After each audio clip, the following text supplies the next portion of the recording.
It started with a faint cry in the dead of night, a sound that echoed like a distant memory, pulling at the strings of a mother's heart. For Bella Kraus, that sound had haunted her for years. It wasn't just in her mind. It was the memory of her newborn son, taken from her arms under circumstances so suspicious, so chilling, that even now she wakes up screaming his name. But no one believed her. Not the doctors, not the police, not even her family. They told her she was delusional, that her baby had died shortly after birth, that the grief was consuming her mind and making her see conspiracies where none existed. But Bella never stopped searching. She never stopped fighting. And then, one day, she saw a photograph. Before we continue, please hit the like button, subscribe to the channel, and turn on the notification bell for updates. It was a photograph of a baby boy cradled in Meghan Markle's arms. The photo went viral around the world as the world celebrated the arrival of Archie Harrison Mountbatten-Windsor, the first biracial child born into the British royal family. But for Bella, the sight of that child wasn't joyful. It was like being struck by lightning. Her knees gave way, her heart pounded, and every instinct screamed at her, "That's him. That's my son." At first, Bella thought she was losing her mind. How could Meghan Markle, the Duchess of Sussex, be holding her child? It sounded impossible, almost insane. But when you've lost everything, even the impossible starts to feel like a thread worth pulling. She began comparing photos, Archie's baby pictures, and the few grainy images she'd salvaged from the hospital of her own son. The curve of the nose, the shape of the eyes, the tiny dimple near his left cheek. It all matched. She dug deeper. She tracked down hospital staff who had been on duty the night she gave birth. Most refused to speak. Some pretended not to know her at all. Others looked terrified, as though even acknowledging her existence might put them in danger. But then, a nurse whispered something that changed everything. "You were never meant to see him." Bella's search consumed her life. Her marriage collapsed under the strain. Her friends abandoned her.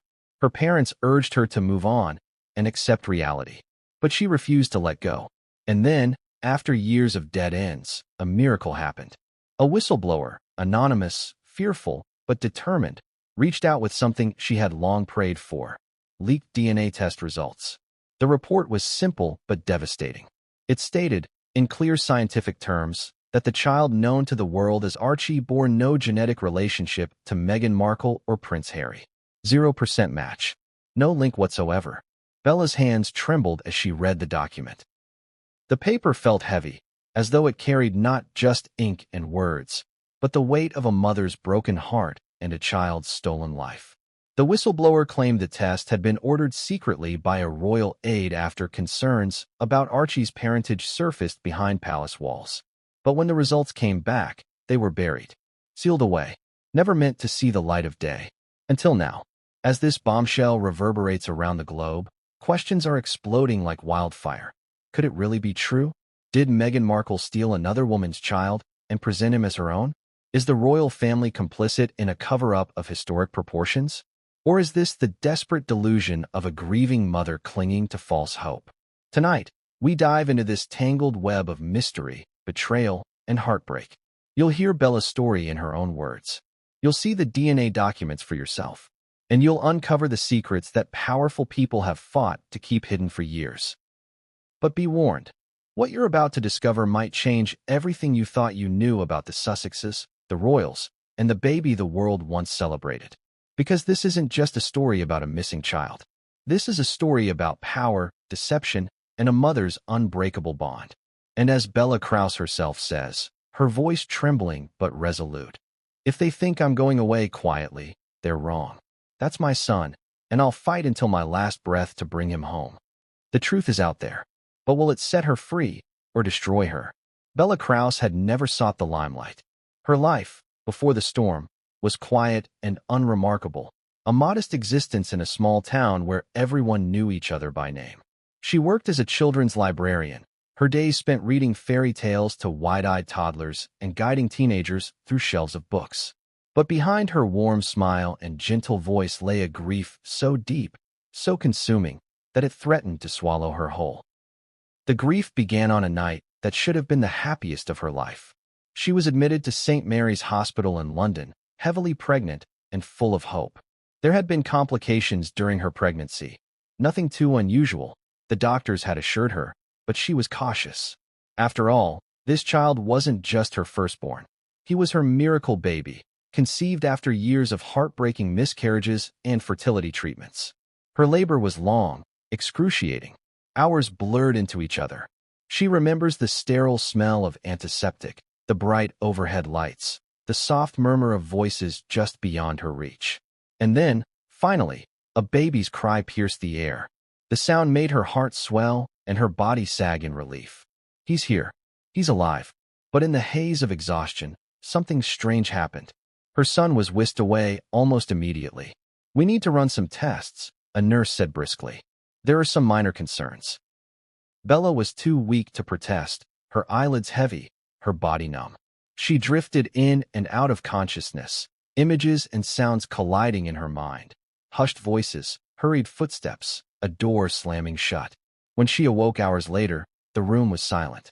No baby, no nurses, just an empty crib at her bedside. Panic gripped her. She rang the bell frantically, demanding to know where her child was.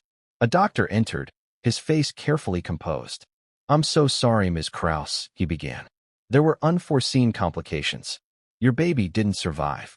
The words felt like knives stabbing into her chest. "No," she whispered. "That's not possible. I heard him cry." The doctor's expression didn't waver. "It happens sometimes, even when everything seems fine. I know this is hard to accept, but—" She screamed. She sobbed. She begged to see her son, even just for a moment. But they told her it wasn't possible. "He's already been taken to the morgue," they said.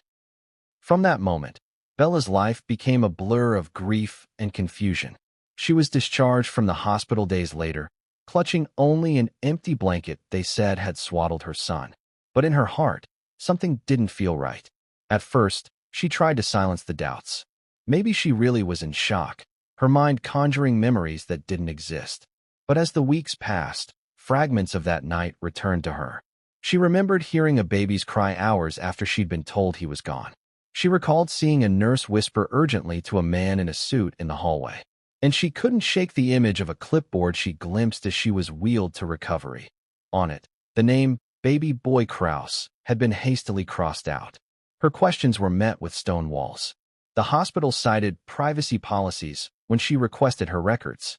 When she pressed harder, they claimed the documents had been lost in a clerical error. Friends told her to let it go. Her parents, though sympathetic, urged her to move on. "You've been through enough pain," her mother said softly. "Don't torture yourself like this." But Bella couldn't move on.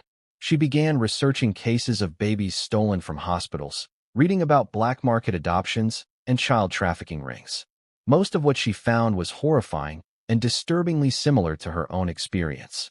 For years, she hit dead ends. She hired private investigators who took her money and gave her nothing in return. She spent sleepless nights scrolling through photos of missing children, hoping for a glimpse of familiarity. And then, one day, she found him. She hadn't been looking for him that morning.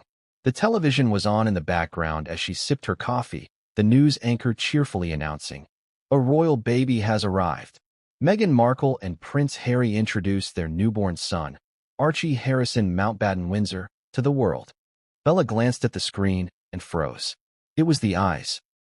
The deep-set, almond-shaped eyes that stared back at her, so hauntingly familiar. The same dimpled smile. The same small birthmark on his upper arm, visible in a close-up shot. She dropped her mug, coffee splattering across the floor. Her hands flew to her mouth to stifle a sob. "It's him," she whispered. "It's my son." At first, she told herself it couldn't be. What reason would Meghan Markle, one of the most famous women in the world, have to steal her child? But the more she stared, the more certain she became. It wasn't just maternal instinct. It was something deeper, primal, unshakable. Bella printed every photo of Archie she could find. She pinned them to her walls alongside the few pictures she had of her own baby, taken in the hospital before he was taken away. The resemblance was undeniable. But how could she prove it? Months turned into years. Bella tried everything. Letters to the palace, appeals to the media, even DNA companies willing to analyze photos. No one would listen. She was dismissed as a grieving woman in denial, mocked on internet forums, and threatened with lawsuits by anonymous lawyers claiming to represent interested parties. Then came the email. It arrived late one night from a burner account. The subject line was simple: "I know the truth." The sender claimed to have worked in a private genetics lab in London. They attached a document, a DNA analysis report showing a 0% match between Archie and both Meghan Markle and Prince Harry. The whistleblower warned her not to share it publicly, saying her life could be in danger. Bella stared at the document for hours, her tears blurring the text. She finally had what she needed: proof. But even with proof, she knew this wouldn't be easy. She was about to take on not just two of the most powerful figures in the world, but also an institution that had survived centuries of scandal. And so, Bella Kraus stepped into the spotlight for the first time. In a trembling voice, she recorded a video for the world to see. "That boy," she said, holding up Archie's photo, "is my son. I gave birth to him, and I will not rest until he's back where he belongs, with me." The video went viral within hours, sparking outrage, disbelief, and heated debate across the globe. Was Bella Kraus telling the truth? Or was this the desperate act of a broken woman lost in her grief? As Bella prepared for the fight of her life, one thing was clear: the world was watching, and the storm was only beginning. The leaked DNA documents arrived like a silent bomb, shattering the fragile illusion that had kept this secret buried for years. For Bella Kraus, holding those papers in her trembling hands was like touching both salvation and damnation at once. She stared at the pages for hours, her eyes scanning every word, every percentage point, every scientific term she barely understood. But even to someone with no medical background, the message was unmistakably clear. Archie Harrison Mountbatten Windsor shared no genetic link to Meghan Markle or Prince Harry. 0. The number screamed it. No maternal match. No paternal match. Nothing. The leak itself was shrouded in mystery. It came in the form of an encrypted email, sent from a burner account that disappeared hours later. The sender, identifying themselves only as W, claimed to be a lab technician who had stumbled across the results during a routine audit. "You don't know me," the email began, "but I know what happened to your son. I saw the file. I had to make a copy. You deserve to know the truth." Attached to the email were 3 PDFs. The first was a detailed lab report showing Archie's DNA compared against Meghan's. The second compared Archie's DNA with Harry's. Both bore the same devastating conclusion: no genetic relationship detected. The third document was an internal memo from a royal aide instructing the lab to destroy all copies of the test results and never speak of them again.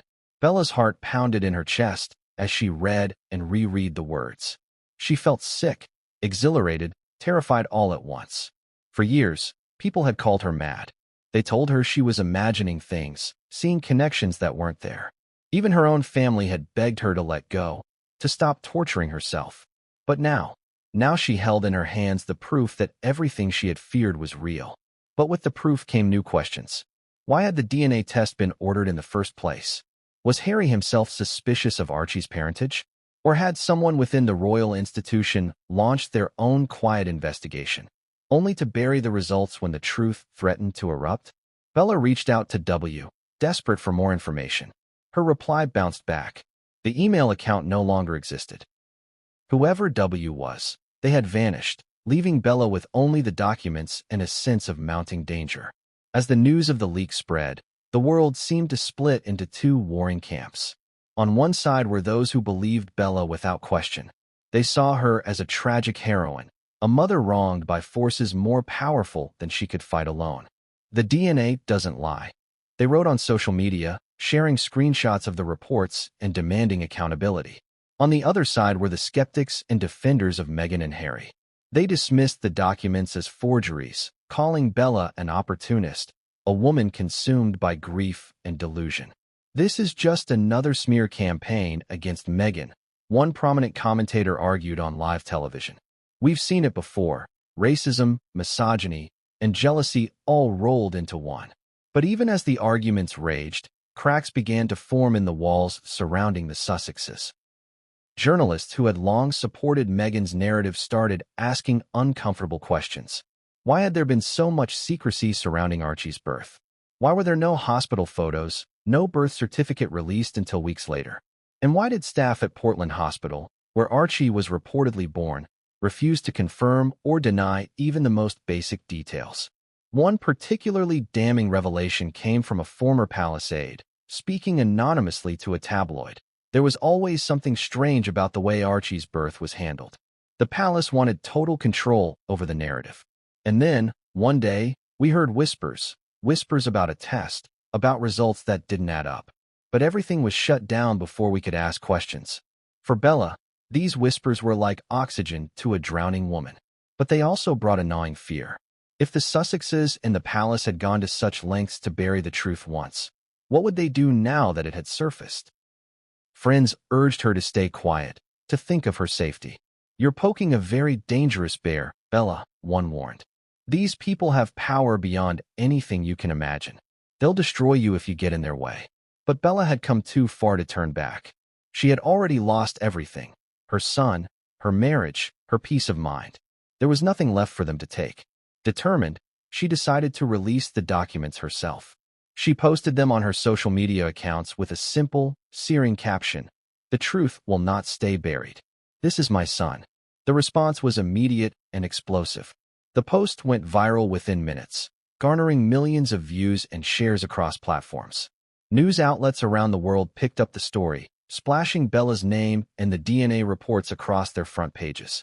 But as Bella watched the chaos unfold from her small, dimly lit kitchen, she knew this was only the beginning. The documents were real. Of that, she was certain. But would the world believe her? Or would they believe Meghan and Harry, who now had every reason to fight back with everything they had? And then came the first threat. It arrived not in an email or a phone call, but in the form of a car parked outside her house late at night. The engine idled for hours, its headlights off, a shadowy figure barely visible in the driver's seat. Bella watched from behind her curtains, her breath quick and shallow. The message was clear: "We're watching you." But Bella refused to be intimidated. If they wanted a fight, they were about to get one. The Sussexes' response came swiftly, like a bolt of lightning tearing through a stormy sky. Within hours of Bella's post going viral, Meghan Markle and Prince Harry released a carefully crafted statement through their legal team. It was terse, polished, and brimming with indignation. "These allegations are categorically false and deeply offensive," the statement began. "They represent a malicious attempt to destabilize our family and undermine the dignity of our son. We will pursue all legal avenues to ensure this vicious campaign ends immediately." For many, it was exactly what they expected: Harry and Meghan standing firm against what they described as yet another attack on their privacy. But for others, it wasn't enough. The absence of an outright denial regarding the DNA documents themselves sparked more questions than it quelled. Why hadn't they addressed the specific claim about the test results? Why had their team focused on the emotional impact rather than the scientific evidence? The world seemed to hold its breath, waiting for more. And more came, but not in the way Meghan and Harry might have hoped. 2 days after the initial statement, a video surfaced showing Harry in Montecito, California. Paparazzi caught him during what was meant to be a routine school run with Archie. But instead of the calm, composed prince the world had once admired, Harry looked uncharacteristically tense, his jaw clenched, his eyes darting around nervously. When a reporter shouted a question, "Harry, is Archie really your biological son?" Harry's face darkened. He turned sharply toward the camera, his voice low but laced with fury. "Leave my family alone," he growled. "You have no idea what you're talking about." But the moment, captured and replayed endlessly across social media, only poured fuel on the fire. Some interpreted Harry's anger as the righteous indignation of a father protecting his child. Others saw it as a crack in the carefully constructed image of calm and control. Meanwhile, Meghan remained silent, her absence from the public eye sparking yet another wave of speculation. Where was she? Why wasn't she addressing this directly? That silence became deafening when a second statement was released. Not from Meghan or Harry, but from a high-profile law firm known for representing the world's wealthiest and most powerful clients. "We are exploring all possible actions against those disseminating false and defamatory materials about our clients," the letter read. "This includes pursuing damages against individuals, media outlets, and platforms hosting these lies." These fabricated documents are part of a larger pattern of harassment and hate targeting Meghan, the Duchess of Sussex. The tone was aggressive, even threatening. But it wasn't just the public Bella had to worry about now. It was the legal machine of two billionaires with connections reaching across continents. Despite the looming threat of lawsuits, Bella refused to back down. "I have no desire to harm anyone. My only goal is to reunite with my son." The documents speak for themselves. If Meghan and Harry have evidence that disproves these results, I welcome them to share it. Until then, I will not be silenced. This defiant stance turned Bella from a grieving mother into a lightning rod for a global debate. The story dominated headlines for weeks. Morning talk shows dissected every word of Meghan and Harry's legal threats. Tabloids ran headlines like "Royal Scandal," "Is Archie really a Windsor?" and "Meghan's Nightmare. DNA Bombshell Rocks Sussex Family." The Sussex's defenders, however, doubled down. Meghan's close friends and allies began posting heartfelt messages online. Serena Williams tweeted, "Meghan is one of the kindest, strongest women I know. These attacks are despicable." Oprah Winfrey released a brief statement. "I've seen Meghan as a mother. The love she has for Archie is undeniable. Enough with the lies." But for every voice of support, there were just as many questioning the Sussex's story. Royal watchers began digging into Archie's early life, pointing to the unusual secrecy that had surrounded his birth. Why had Meghan and Harry refused to participate in the traditional post-birth photo outside the hospital? Why had they waited so long to release Archie's birth certificate? And why was it later amended without explanation? Why had no independent media ever confirmed Archie's place of birth? And why were hospital staff bound by strict non-disclosure agreements? Each of these details, once dismissed as quirks of a modern royal couple seeking privacy, now took on a more sinister light. Even within the royal family, tensions reportedly began to rise. A source close to Buckingham Palace told a prominent UK journalist, "The Queen is deeply concerned. She has always adored Harry, but these latest revelations, whether true or not, have shaken her. She's asked for a full briefing on the situation." Prince William, the same source claimed, was furious. "William feels this has gone too far. He wants Harry to come clean, one way or another." Behind the scenes, palace aides were said to be scrambling. Damage control meetings became a daily occurrence. One senior official allegedly warned, "If the truth doesn't come out soon, this could bring the entire institution to its knees." And through it all, Bella waited. She watched as her story spiraled into an international sensation, as strangers across the globe argued over her credibility, her sanity, and her motives. But in her heart, she knew this wasn't about fame, money, or revenge. It was about her son. And she would not stop, not until she heard him call her Mama again. The story of Archie Harrison Mountbatten Windsor's birth has always been surrounded by an air of mystery. Even before the allegations and DNA leaks that now dominate headlines, people had whispered about the unusual secrecy cloaking the arrival of Meghan and Harry's first child. But as the world re-examines the timeline in light of Bella Kraus's claims, details that once seemed inconsequential now take on an ominous weight. It began in late 2018 when Meghan Markle announced her pregnancy to the world. The announcement came during the couple's royal tour of Australia, Fiji, Tonga, and New Zealand. Meghan's glowing smile and Harry's hand on her bump seemed to radiate joy. Yet behind the scenes, insiders now claim, the couple was already making plans to keep the birth as private as possible, a decision that would later raise countless eyebrows. In April 2019, Meghan's due date approached. Traditionally, royal mothers have given birth at the Lindo wing of St. Mary's Hospital in London, stepping out hours later to pose for photographs on the iconic steps. Princess Diana did it with both William and Harry. Kate Middleton, too, presented George, Charlotte, and Louis to the world this way. But Meghan broke with tradition. In a statement issued by Buckingham Palace on April 11, 2019, Meghan and Harry announced their intention to keep the plans around the arrival of their baby private. The statement read, "Their Royal Highnesses have taken a personal decision to keep the plans around the arrival of their baby private. The Duke and Duchess look forward to sharing the exciting news with everyone once they have had it." At first, many supporters praised the couple for wanting a more personal, intimate experience away from the cameras. But others began to question, why such secrecy? Was this about privacy, or was something being hidden from public view? As Meghan's due date passed, media speculation reached a fever pitch. Paparazzi camped outside every possible hospital in London, hoping to catch even the faintest sign of Meghan in labor. Yet no one saw her. There were no photos of her arriving at any medical facility, no staff sightings, no leaked details. Then, on May 6, 2019, the palace abruptly announced that Meghan had given birth to a healthy baby boy in the early morning hours. The statement was short and vague, offering no specific details about the place of birth or time. Hours later, Harry appeared in front of the cameras, grinning nervously as he shared the news. "Mother and baby are doing incredibly well," Harry said. "It's been the most amazing experience I could ever possibly imagine.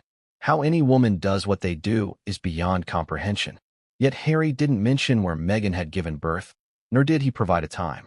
That omission seemed small at first. But now, in hindsight, it feels like the first crack in a carefully controlled narrative. 2 days later, Meghan and Harry introduced baby Archie to the world, not outside a hospital as tradition dictated, but inside Windsor Castle. The photographs were beautiful but distant, offering only a fleeting glimpse of Archie's face. Meghan, dressed in white, beamed as she held her tiny son. Harry cradled the baby protectively, his expression caught between joy and unease. "It's magic," Meghan said softly during the brief press call. "It's pretty amazing. I have the two best guys in the world, so I'm really happy." But the media noticed oddities.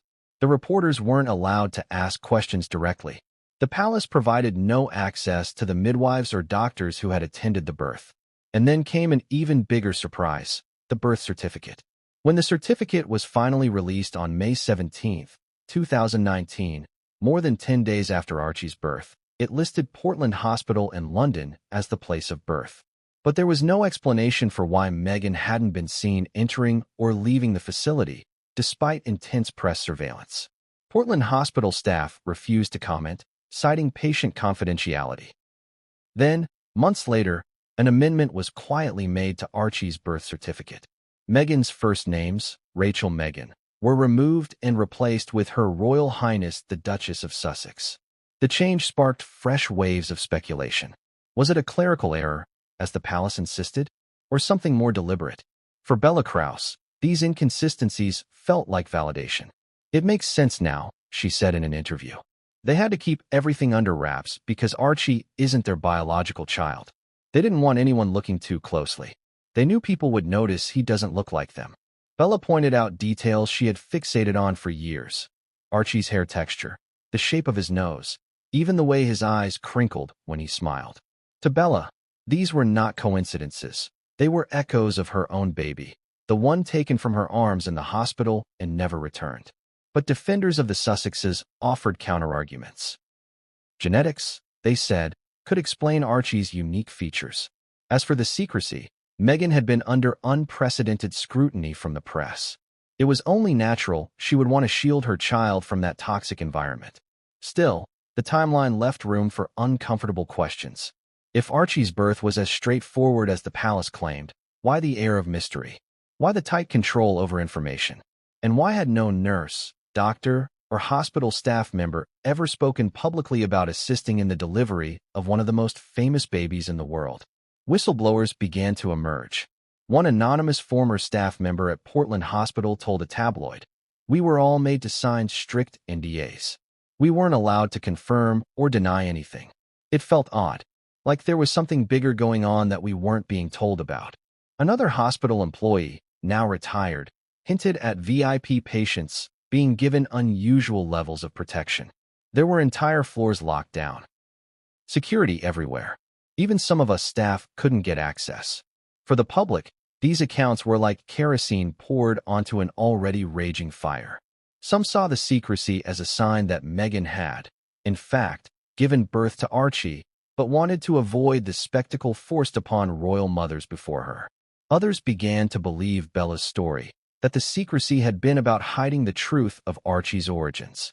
For Bella, the timeline only hardened her resolve. She clung to her belief that Archie was her son, stolen and hidden in plain sight. The hospital records from her own delivery were still missing, she said, but she vowed she would uncover them eventually. As the controversy deepened, Buckingham Palace remained silent. No clarifications, no explanations. And for critics, that silence spoke volumes. The question lingered in the air like a shadow over the royal family. What really happened in those crucial hours and days around Archie's birth? Bella's pregnancy was supposed to be the fresh start she had long prayed for, the healing she needed after years of heartbreak. For most of her life, she had carried the quiet sorrow of unfulfilled dreams. At 29, she was finally ready to become a mother. She had planned every detail, from the pastel-painted nursery in her modest London flat to the list of baby names she kept hidden in her journal. The moment she found out she was pregnant, it felt like the universe had finally granted her a second chance. She remembered standing in her bathroom that winter morning, clutching the test with trembling hands as tears filled her eyes. She whispered softly to herself, this time, it will be different." But even from the beginning, there were strange moments that Bella couldn't explain, moments that, at the time, she brushed aside in her eagerness to believe everything was fine. Her pregnancy wasn't easy. She suffered from hyperemesis gravidarum, a severe form of morning sickness that left her bedridden for weeks. She lost weight instead of gaining it. Visits to her doctor became more frequent, and though her GP reassured her that these things happened sometimes, Bella began to sense unease in the faces of the nurses. Around her 7th month, Bella began seeing a different obstetrician, one she hadn't chosen herself. Her original doctor had gone on an unexpected leave, or so she was told. The new specialist, Dr. Ellison, was polite but distant. He spoke to her in clipped sentences, avoiding eye contact. Every appointment felt rushed, every question brushed aside with the same reply. "Don't worry, everything's under control." She told herself not to read too much into it. Doctors are busy. Hospitals are busy. Stop imagining things. But deep down, she couldn't shake a creeping sense of unease. The night she went into labor was stormy, the streets slick with rain. Bella's boyfriend at the time, Mark, had been working late. She called him frantically as the contractions grew stronger, but there was no answer. She later learned he had been drinking with friends and missed all her calls. Alone and terrified, Bella dialed for an ambulance. The paramedics arrived within minutes, their voices calm and reassuring. One of them, a young man with kind eyes, held her hand during the ride, telling her to focus on breathing. At St. Mary's Hospital, she was whisked into a private room, her hospital gown soaked with sweat. The contractions came fast and brutal, her cries echoing off the sterile walls. Nurses moved around her like shadows, their faces obscured behind surgical masks. Hours later, her son was born. She remembered the moment with clarity so sharp it felt like a blade. The cry, a single, perfect sound, filled the room. She turned her head, reaching out with weak, trembling arms. "Let me see him," she whispered. But her son was already in the arms of a nurse who was striding briskly toward the door. "Wait!" Bella tried to shout, but her voice was barely audible. Exhaustion pressed down on her like a leaden weight. Her eyelids fluttered. She fought to stay awake, her panic growing. "What's wrong? Why are you taking him?" A doctor's voice broke through the fog. "There are some concerns about the baby's breathing. We need to run tests." Bella tried to push herself up, but her body wouldn't obey. She felt herself sinking, as if being pulled underwater. She remembered seeing a man in a dark suit standing near the door, speaking in hushed tones to one of the nurses. His presence didn't make sense. He wasn't dressed like hospital staff. And then everything went black. When she woke, the room was dimly lit and silent. The first thing she noticed was the empty crib beside her bed. Panic surged through her like fire. She slammed her hand against the call button. A nurse arrived moments later, her expression guarded. "My baby," Bella croaked. "Where's my baby?" The nurse hesitated, then lowered her eyes. "I'm so sorry. There were complications. Your baby didn't make it." Bella felt the world tilt and spin. "No, that's not possible." I heard him cry. "I'm sorry," the nurse repeated. "Would you like to speak to the doctor?" When the doctor arrived, he too was somber but detached, as though reciting lines from a script. He told her there had been respiratory failure, that her baby's body had already been moved, that there would be no viewing, No funeral arrangements necessary. The hospital would handle it. Bella screamed. She wept until her throat felt raw. She begged them to let her see her son, to hold him just once, but they refused. Days later, she was discharged from the hospital with nothing but a small memory box, a pair of booties, a lock of hair, and a birth certificate that she noticed looked altered. Her son's name had been handwritten, then crossed out and replaced with the word deceased. The next weeks were a haze of grief. Mark never came to visit her in the hospital. When she finally reached him, he mumbled something about being sorry before breaking up with her over the phone. Alone, Bella spiraled into despair.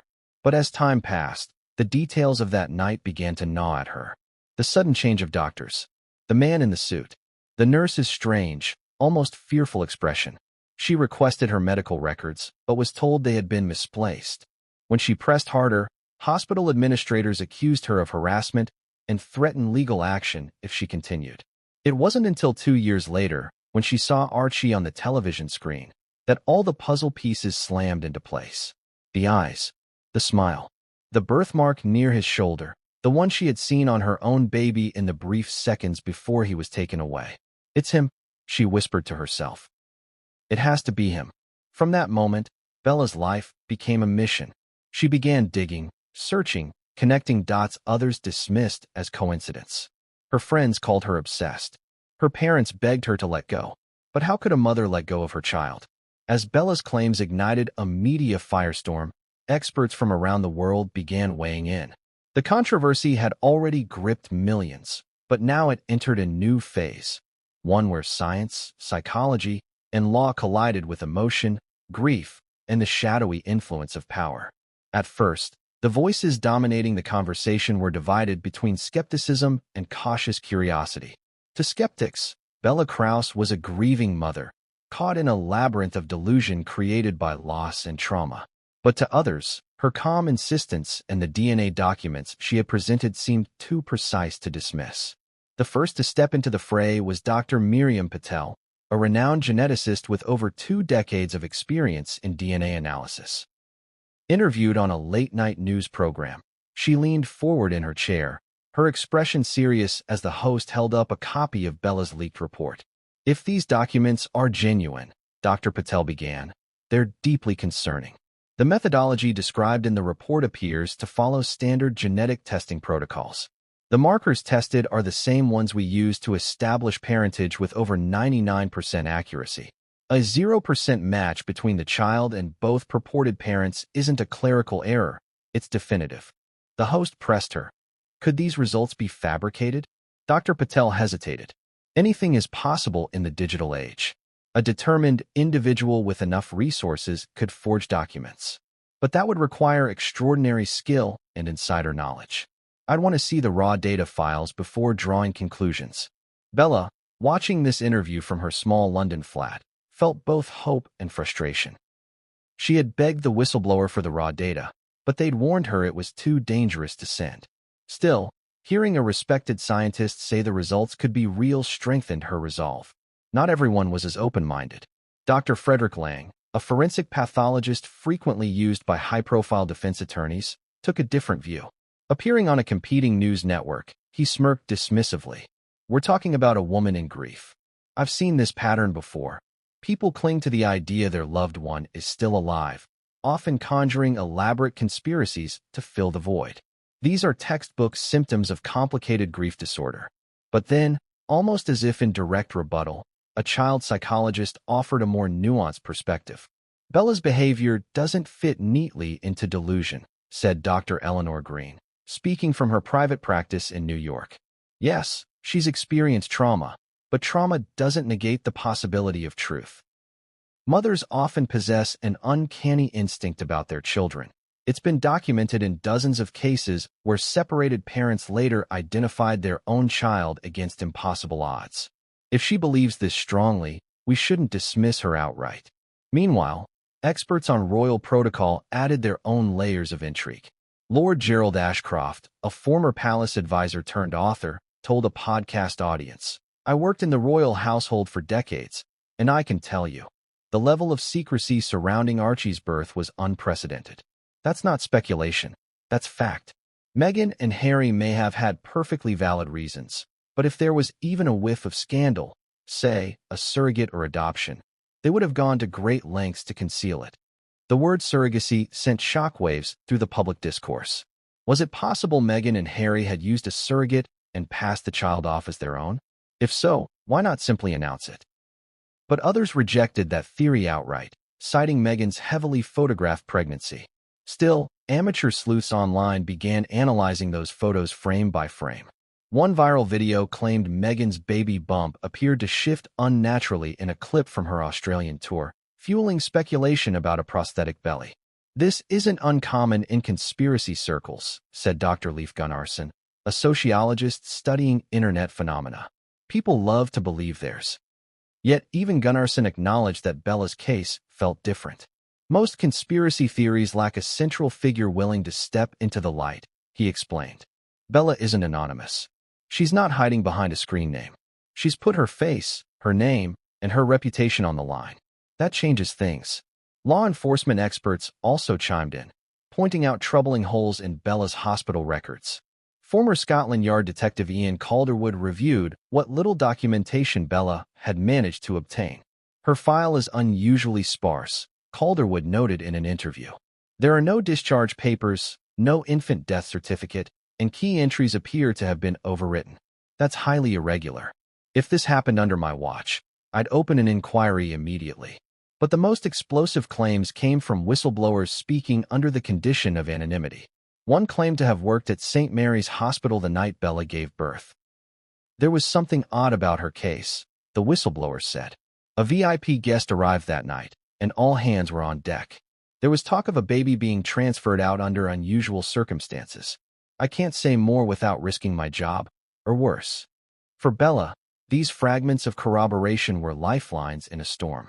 Yet she also felt the creeping fear of retaliation. She began receiving anonymous messages. Stop before you get hurt.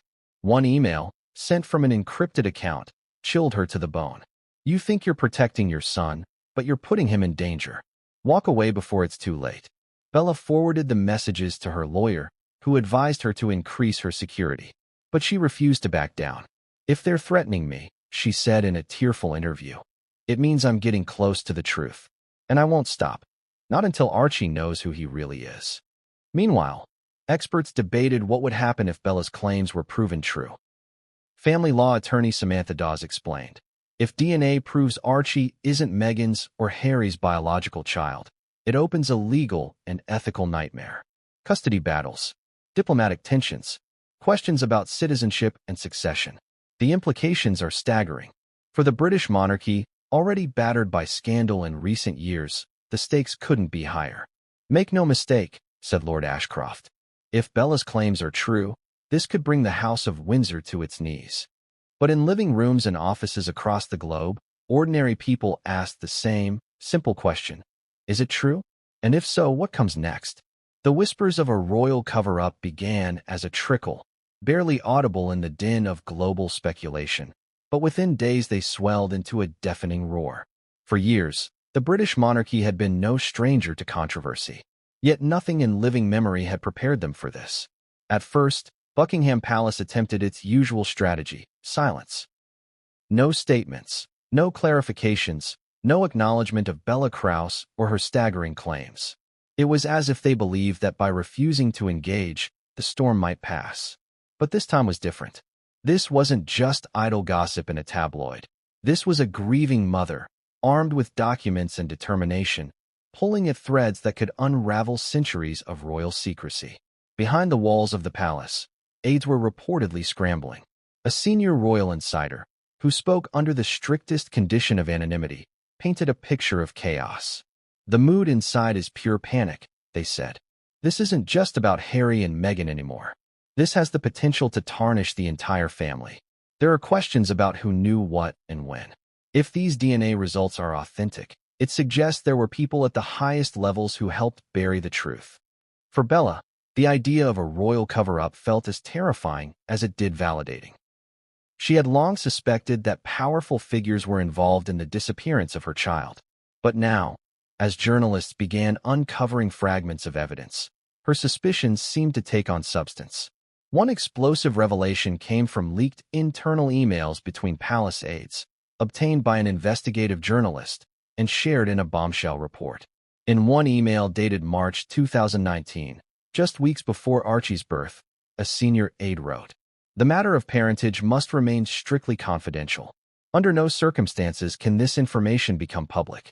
All parties involved are reminded of their obligations under the Official Secrets Act." Another message, sent after Archie's birth, included the ominous line, "We cannot afford another scandal. Lock this down." The implications were chilling. Were Meghan and Harry part of a grand deception, or were they pawns in a game orchestrated by forces far greater than themselves? Royal historian James Whitlock weighed in during a televised panel discussion. "The monarchy has always survived by controlling the narrative," Whitlock explained. When Diana died, there were weeks of missteps before the Queen addressed the nation. That incident nearly broke the royal family. Now imagine a scenario where a child was passed off as royal blood when he wasn't. The stakes are exponentially higher. Adding fuel to the fire, reports surfaced about secretive meetings held at Sandringham in early 2020, weeks after Meghan and Harry announced their decision to step back from royal duties. According to a palace staffer who worked at Sandringham during that period, the atmosphere was tense and guarded. There was talk of a crisis meeting about unresolved issues from the Sussex household, the staffer recalled. Everyone assumed it was about Megxit, but looking back, it might have been about something else entirely. Questions piled up like storm clouds.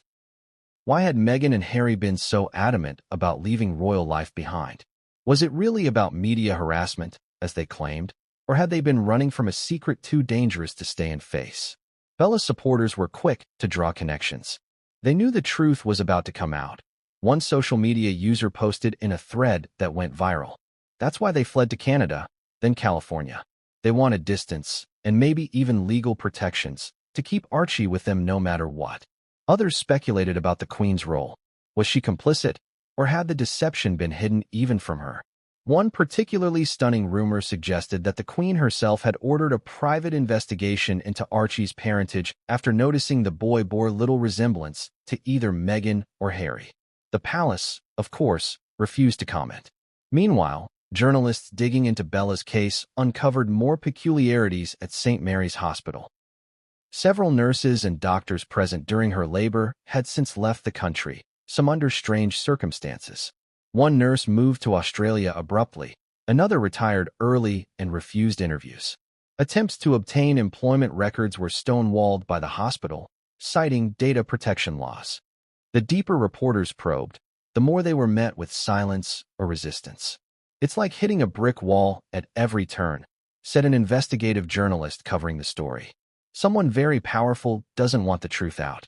That's the only explanation for how tightly controlled this all is. Even within Harry and Meghan's inner circle, cracks began to form. An ex-staffer, speaking off the record, admitted there had always been an element of mystery around Archie's arrival. "We were told to follow strict protocols, even in private conversations," the source said. No one was allowed to mention surrogacy, adoption, or any kind of alternative birth arrangement. If you slipped up, even by accident, you'd be out the door the next day. The most damning claim came from a former palace aide who alleged that a high-ranking royal had personally intervened to suppress the DNA results. "They said it would destroy the monarchy if the truth came out," the aide recalled. "There was a decision at the highest level: protect the institution at all costs. That meant keeping the child within the royal narrative, even if it wasn't biologically justified." For Bella, these revelations were vindication. "I always knew it wasn't just Meghan and Harry," she said in an emotional interview. "They didn't do this alone. They had help from people with more power than I could ever imagine. But I'm not afraid anymore. If they think they can silence me, they're wrong." But with every step forward, the stakes grew higher. Bella began noticing strange cars parked near her home. Her phone calls were occasionally interrupted by static, voices she couldn't quite make out. She installed cameras around her house and hired private security. "I'm not paranoid," she told her lawyer. "I know they're watching me." Her lawyer nodded gravely. "And if these documents and leaks are accurate, you're a threat to their survival. That makes you dangerous to them." For the royal family, the clock was ticking. If the cover-up was real, how much longer could they keep it hidden? And if the truth finally exploded into daylight, could the monarchy itself survive? The revelation that Meghan Markle and Bella Kraus may have crossed paths long before Archie's birth was not only shocking, it was the kind of discovery that made even hardened skeptics pause. For years, Bella had believed her loss was random, a cruel twist of fate orchestrated by shadowy forces. But what if it wasn't random at all? What if Meghan herself had been involved from the very beginning? The connection surfaced in a most unexpected way. A retired nanny named Claudia Whitmore stepped forward after seeing Bella's story plastered across newspapers and television screens. For decades, Claudia had worked in elite London households, caring for the children of politicians, celebrities, and foreign dignitaries. But there was one assignment, years earlier, that she could never forget. In an exclusive interview with an investigative podcast, Claudia's voice trembled as she recounted her experience. "I was hired through an agency in 2016 to care for a newborn in South Kensington," she began. The mother was different. She wasn't maternal. She didn't seem particularly attached to the child. There were times I wondered if he was even hers. The interviewer pressed her. "Do you know the name of this mother?" There was a long pause. Then, Claudia said, almost in a whisper, she called herself Meghan. At first, listeners assumed she meant Meghan Markle, the actress. But the timeline seemed odd. In 2016, Meghan had been in Toronto filming Suits, and her relationship with Prince Harry had reportedly just begun. Why would she be in London, hiring a nanny for a child? Claudia clarified. She said she was helping a friend with a child.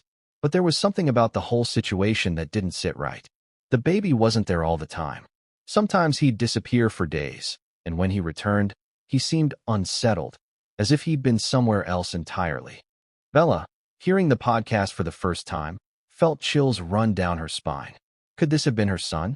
Could Meghan have been involved in his disappearance even then?